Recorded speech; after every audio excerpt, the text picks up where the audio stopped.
There continues to be discussion on National Federation High School Rule 933 out of bounds. This rule has been in existence for quite some time now, but only recently has a penalty changed for this rule.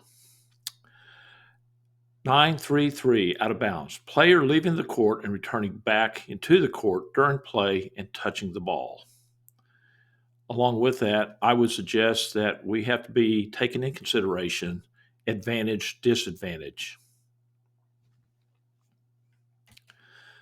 933 states, a player shall not step out of bounds under a player's own volition.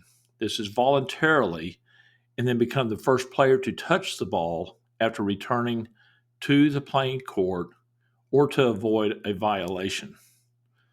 The penalty now is the ball is dead when the violation occurs and is awarded to the opponents for a throw-in from the designated out-of-bounds spot nearest the violation.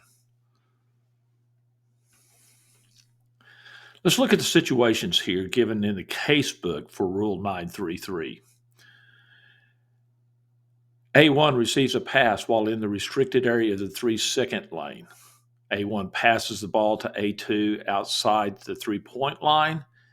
Then, in order to get the 3-second count stopped, A1 steps directly out of bounds. This is a violation for leaving the court to avoid such as a 3-second call. Situation B. A1 and A2 set a double screen near the end line. A1 intentionally goes out of bounds outside the end line to have the defender detained by the double screen. This is gaining an advantage. A1 and A2 are setting a double screen, and A3 is running out of bounds to take advantage of that screen so that the defender is held up. In A3 receives a pass as soon as A3 enters the court. In B, A3 does not receive a pass and play continues.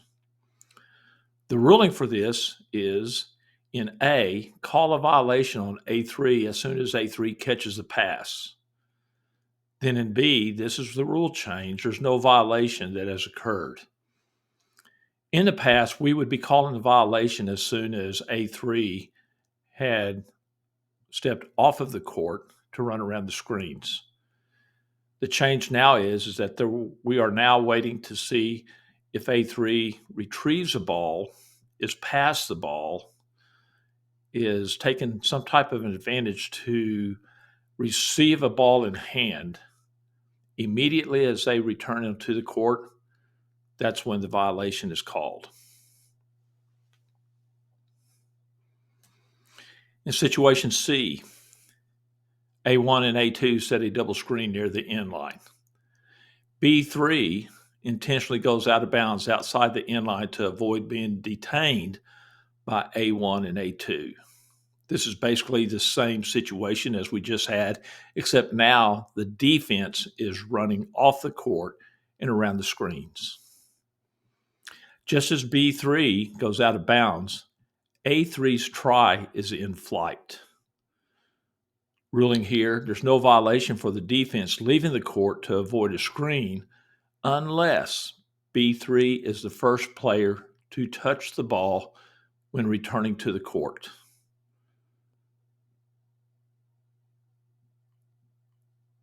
Let's look at some plays. Watch this next play. Far left-hand side of your screen, we'll see number 1 and number 24 step out of bounds, return to the court. If the ball was passed to them immediately, there should be a violation. But in this case, there is no violation. They were not the first to touch the ball.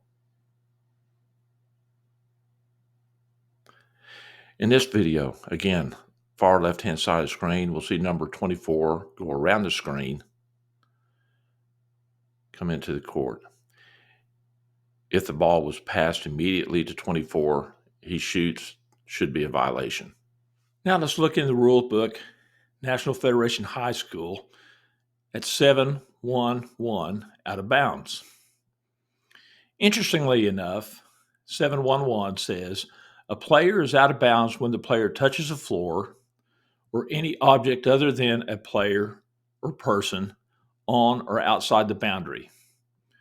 Pretty simple rule, but let's use this for argument's sake, because whenever we go to the casebook, this will give us another example of players being out of bounds and coming back in bounds. In our casebook, we look at 7.1.1, player being out of bounds. And let's start here with situation B. A1 blocks a pass near the end line.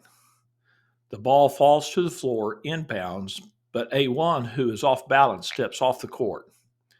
A1 returns inbounds, secures control of the ball, and dribbles. The ruling of this is that it is legal. A1 did not leave the court voluntarily and did not have control of the ball when leaving.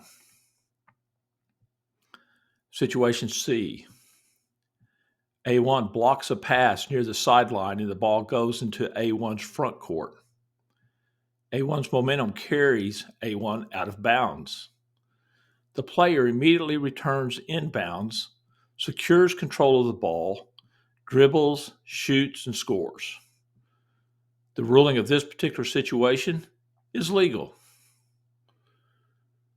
Situation D, A1 jumps from inbounds to retrieve an errant pass near the boundary line. A1 catches the ball while in the air and tosses it back to the court. A1 lands out of bounds and, in A, is the first to touch the ball after returning inbounds. In B, returns inbounds and immediately dribbles the ball. In C, picks up the ball after returning to the court and then begins a dribble. The ruling is that this is legal in A and B, and it's illegal in C, as a controlled toss of the ball to the court by A1 constitutes the start of a dribble. Here, this is really just pointing out that we should not be penalizing hustle for attempts to retrieve a ball or to get a ball back into play. These situations, A1 does not go out of bounds voluntarily, and yet they are able or allowed to come back into the court, establishing inbounds and retrieving the ball without penalty. Let's not penalize hustle. Let's look at a short clip on this. Let's take a look at this video. Here we will see number 11 go off the court. Ball comes out. 11 touches the ball. No violation called here. This is just good hustle.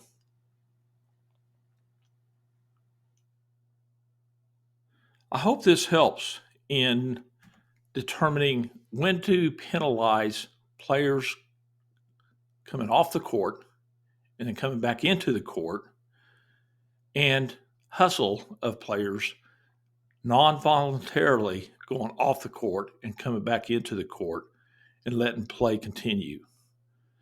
Hopefully, we can all get on the same page and be able to explain this call, not only to our partners, but also to coaches who may be asking the same question.